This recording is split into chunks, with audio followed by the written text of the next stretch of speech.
Who doesn't love a good rematch, Matt? And this is what we're getting between Alexander the Great Volkanovski and Max Blessed Holloway.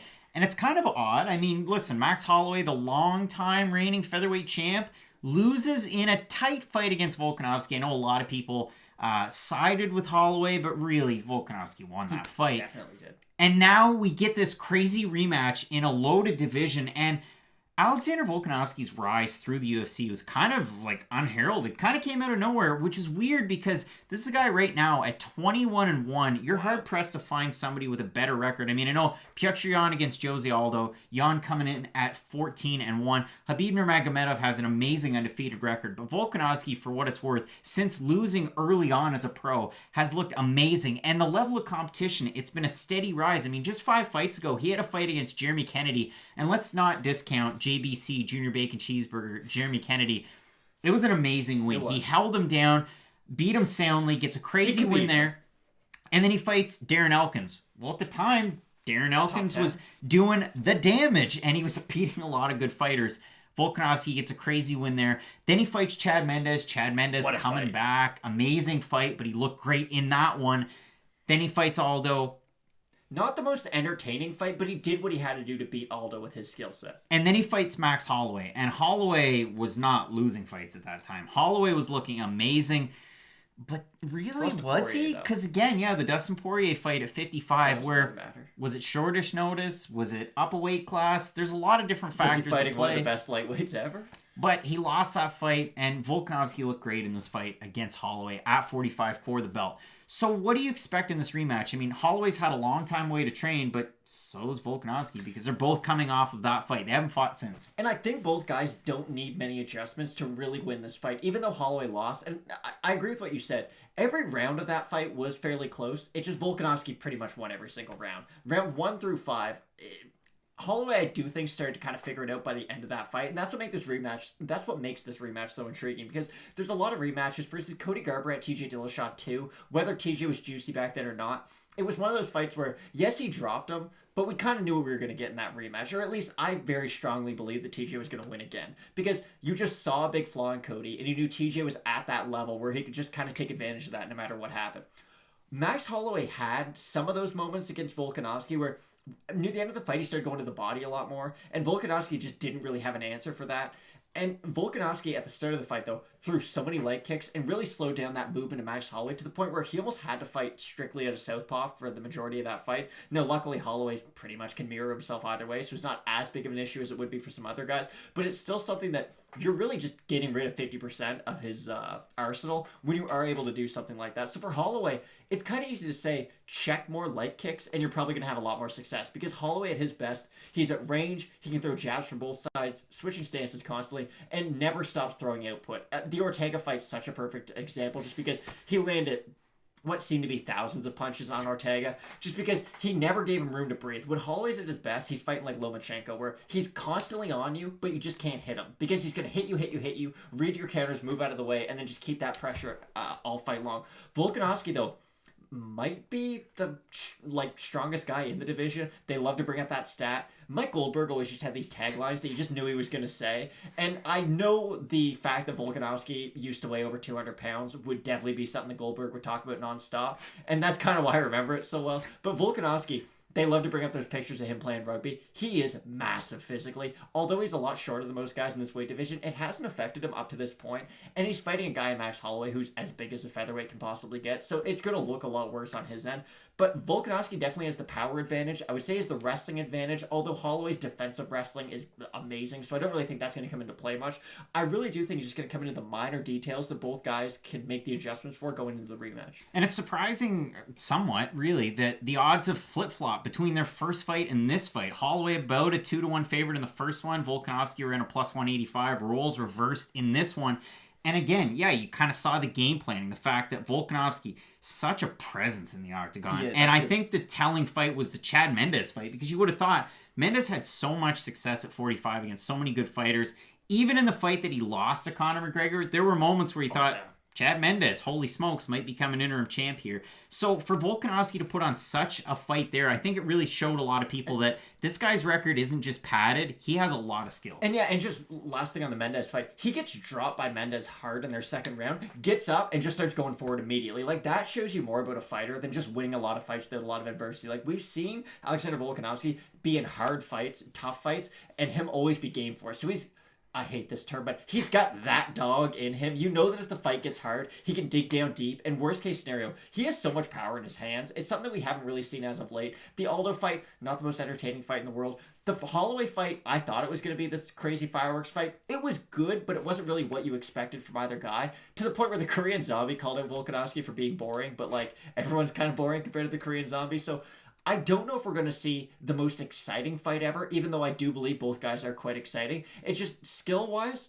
when you're at the top of a really good division like 145, it's not that Holloway might be a better fighter than Volkanovski. It's just Volkanovski matches up really well with Holloway, and the Korean Zombie matches up pretty well against Volkanovski. It's just all these guys at the top of the division are so high level and so good, and they all kind of bring their own little skill set, and they're all specialists in these different aspects. So I think we're going to see kind of a revolving door of champions for a little while at 145, just because the top of that division's so good. I still think Volkanovski's going to be able to get it done. This is the weird thing about Holloway. So Meteor, okay, actually not. So we start at the start. Max Holloway, super young guy when he comes into the UFC, wins some, loses some, but it's all against good competition. Phoenix Rising wins the belt. The Aldo fights, Pettis, awesome, great. Loses to Poirier at 55. That's a weird fight. Comes back to 45, fights Frankie Edgar in an odd fight. And then loses to Volkanovski. Do you worry at all, and I'm going to pose the question, do you worry at all that Max Holloway is getting long in the tooth for young fighters, taking a lot of damage? It's weird, though, because you can kind of flip the script and say, well, Poirier came into the UFC when he was 22, and he only has wars. And you look at the Dan Hooker fight, and, like, he ate bombs. And the narrative that Conor McGregor tried to start was that Dustin Poirier has a bad chin. Pretty good. Like, it just kind of depends. Some guys do peak early, and I do think that's something you have to worry about, especially Holloway, I think, was only 20 when he made his UFC debut. And again, the Chase Hooper. But, like, not to say I think he's way better than Chase Hooper ever will be. But, again, we're comparing Chase Hooper to one of the better fighters of all time.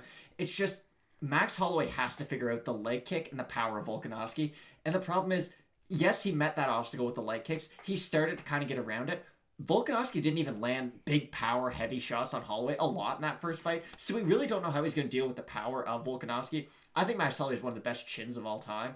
He, like, if you want to talk about great chins and just crazy fights, he can eat pretty much anything and just keeps on walking forward. Never really gets wobbled other than the Poirier fight, but that was up a division against one of the heavier-handed guys in that division. So I don't think either guy's going to win by stoppage. If they do, I think it'll probably because Holloway's going to come out really aggressive, I think, in this fight. I think he's going to try to just put it on Volkanovski early. I think he's going to go for as many combinations as he can. Because if you can hurt Volkanovski and kind of do what Aldo used to do, where I'm just going to damage you so much that if our cardio is even, the damage that you take is going to put you down to about a 6 out of 10. And yes, I might burn my gas tank a little bit, but I'm still going to be the fresher fighter going into those later rounds. And I think that's the strategy that Holloway has to take, because I don't think we're going to see a crazy kind of reading period from either guy where they're gonna, kind of wait and play that game for a little while where you get the reads down. They've already been in there for 25 minutes, so they're gonna have a pretty good idea as to what the other one's gonna do, even if they do make minor adjustments. I think this is gonna be a very technical fight. It's gonna be a very exciting fight, not even for the hardcore, but if you just watch a lot of MMA, it's going to be crazy high level between these two because they are two of the better to ever do it. So it's going to be good, but I don't know if it's going to be this crazy exciting fight. There's a flaw in that logic, and we actually saw it in the first fight. Everybody was hanging on bated breath for when's Max Holloway going to turn it on? When's it going to happen? And yes, again, if he doesn't take the time to download the game plan, all right, don't be hesitant, let your hands fly. You can't do that against Volkanovski, and you saw that in the first fight. That's what I worry about in this one. So let's bring up the fan vote. We threw it out there tonight on YouTube in the community section. Make sure you check it out there because we're always throwing up polls and different things. Title fight rematch at 145. Who's leaving with the gold? 52% with Volkanovski. So that's kind of wild there. If you look over on Tapology, fans are in a split. Out of 1,000 votes, 65% going with Volkanovski, 84% by decision. This is the thing for me with Volkanovski. And let's break it down in this sense.